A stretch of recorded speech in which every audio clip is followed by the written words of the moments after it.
Bonjour à tous, bienvenue dans cette édition. Tout de suite, le sommaire.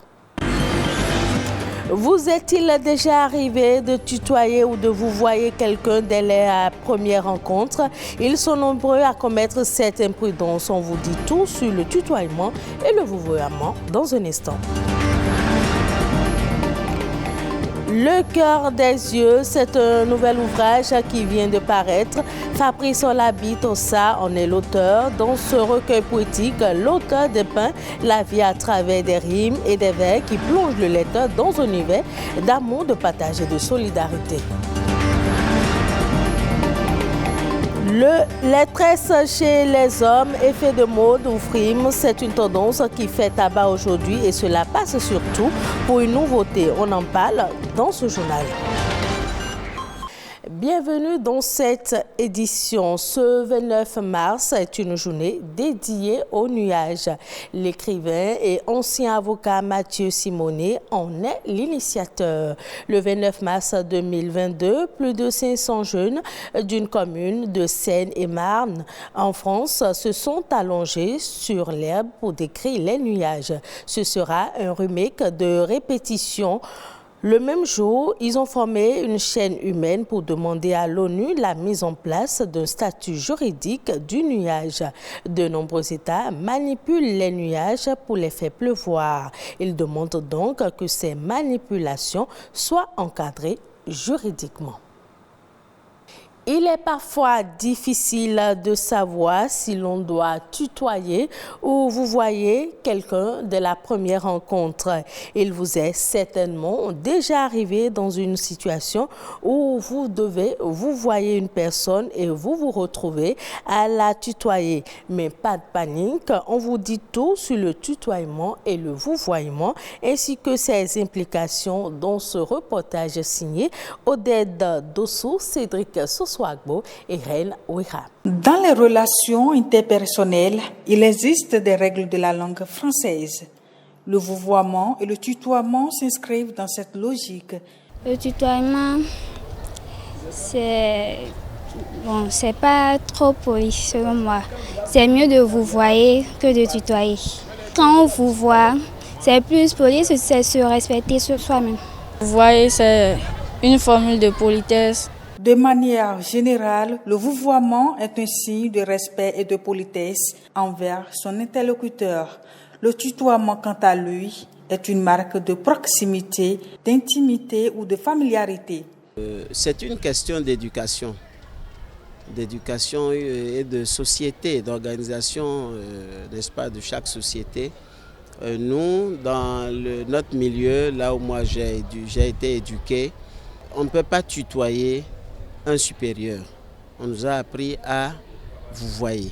Le fait de tutoyer, là, ça permet de prendre alors l'adulte comme son ami, d'être plus proche, d'être plus intime avec ses parents, mais ce n'est pas compris de la même manière partout. Donc c'est pour cela que ça dépend du milieu, ça dépend aussi de l'éducation qu'on veut donner alors à ses enfants. Si tutoyer ou vouvoyer apparaît comme une norme sociale, aujourd'hui, l'usage du tutoiement est de plus en plus répandu. La langue française évoluant, ces règles sont devenues un peu moins rigoureuses. Oui, il m'arrive même parfois en classe.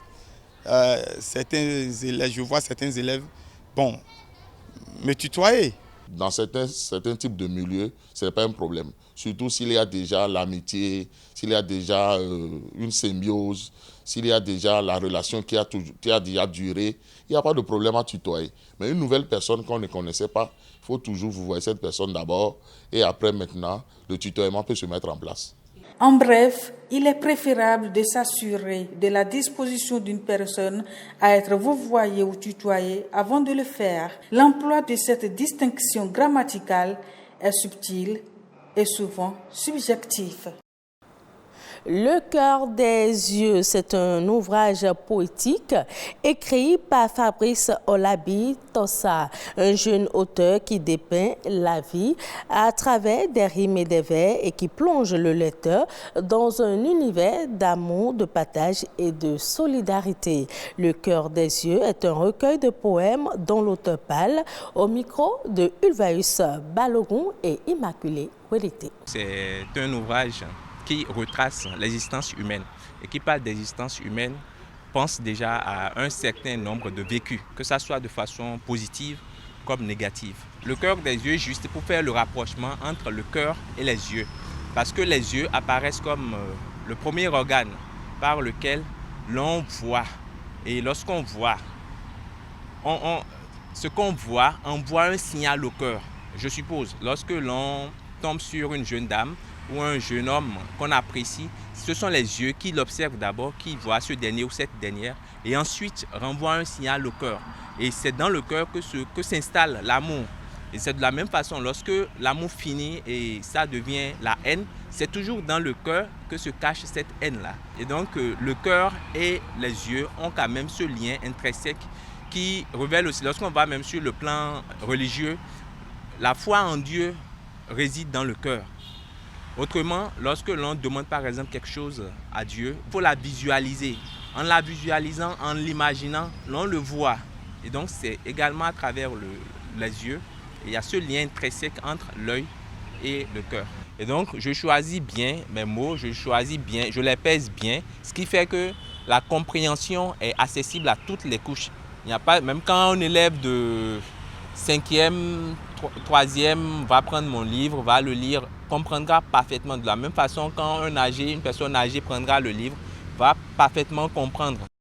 Jusqu'ici impensable, les tresses pour hommes tendent aujourd'hui à se démocratiser. Pratique exclusivement féminine, il y a encore peu, se tresser les cheveux devient la tendance en termes de mode capillaire masculin. Mais les tresses chez les hommes, est-ce un effet de mode ou une frime? Emmanuela Agbessi, Fenou Thérèse Bogbalon se sont intéressés au sujet présenté par Ulvaeus Balogun. Elles sont certainement l'une des plus vieilles coiffures recensées au monde.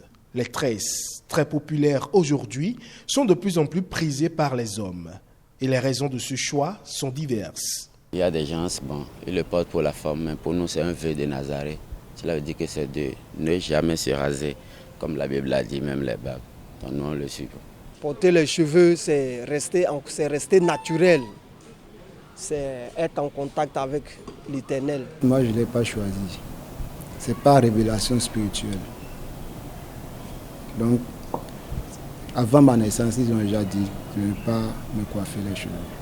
Ultra tendance, les main braids ou tresses pour hommes reflètent pourtant un phénomène qui existait depuis les temps anciens. On ne peut pas dire, quand on parle de coiffure dans les sociétés traditionnelles africaines, que c'est spécifiquement réservé aux femmes et que les hommes ne se coiffent pas en Afrique. C'est lorsque nous avons été assujettis à des méthodes coloniales qu'au fil du temps, nous avons délaissé certaines pratiques. Et lorsqu'on voit aujourd'hui des hommes coiffés de cette manière un peu, ça semble étrange.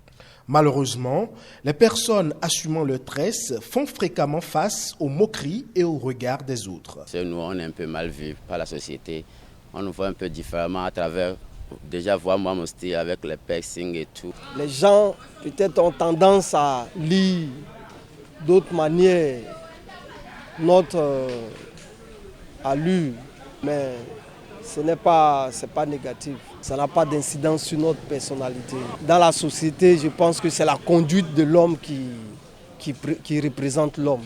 Une perception discriminatoire qui sera le fruit de la stigmatisation. Le regard de la société reste un regard de niveau de compréhension.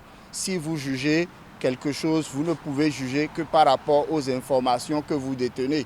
Donc s'il est clair que vous avez évolué dans un paradigme où on vous a dit que ces types de coiffures sont étranges, sont diaboliques, c'est normal que vous stigmatisez ceux qui les portent.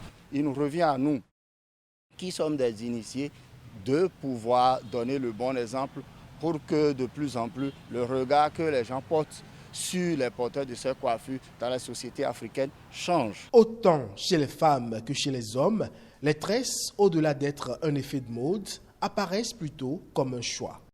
Hors du Bénin, l'Alliance solaire internationale a lancé un projet pilote visant à promouvoir des applications de l'énergie solaire dans le secteur agricole à travers 9 de ses pays membres situés dans la région africaine subsaharienne. Il s'agit du Bénin, de la RDC, du Mali, du Niger, du Soudan du Sud, du Sénégal, du Togo et de l'Ouganda, d'un coût total de 2 millions de dollars, soit environ 1,2 milliard de francs CFA. Le projet sera financé avec l'appui du Programme des Nations Unies pour le développement. L'initiative est prévue pour aider les pays ciblés à concevoir et à mettre en œuvre des projets et des programmes à grande échelle visant à intégrer la technologie du pompage solaire dans leurs pratiques agricoles. La suite de l'actualité au plan international, c'est dans Eco-Inter qui porte la signature de Marcel Betoro.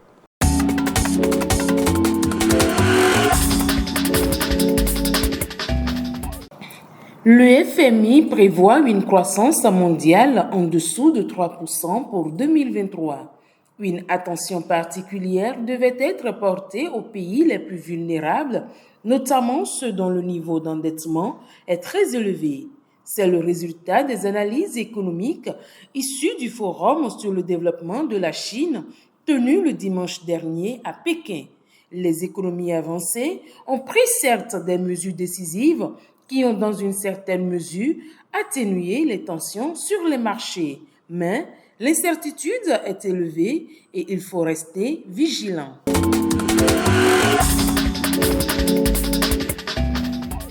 En Afrique, les nouvelles technologies locales permettent un développement du secteur agricole sur le continent. C'est le cas de l'agrotech africaine. Cette application, créée au Kenya en 2018, est aujourd'hui utilisée par 60 000 exploitations agricoles. Pas besoin d'avoir nécessairement un smartphone.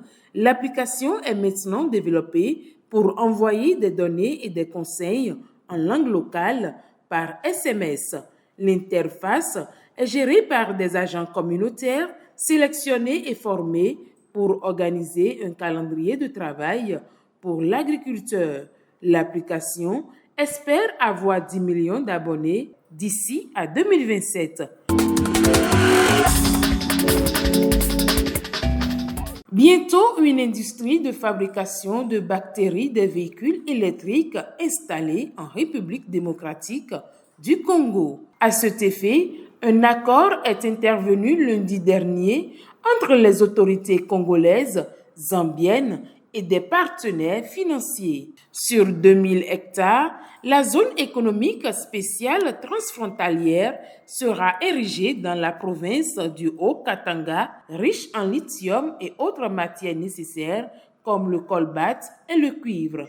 Mais la RDC ne devrait pas se focaliser sur la capacité à produire la bactérie en ion lithium aujourd'hui.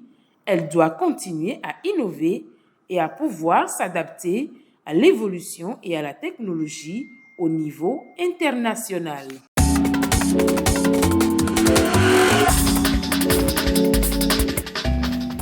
Et ce sera tout pour cette édition. Merci de l'avoir suivi. Retrouvez ce journal sur le site de l'ORTB, www.ortb.pj.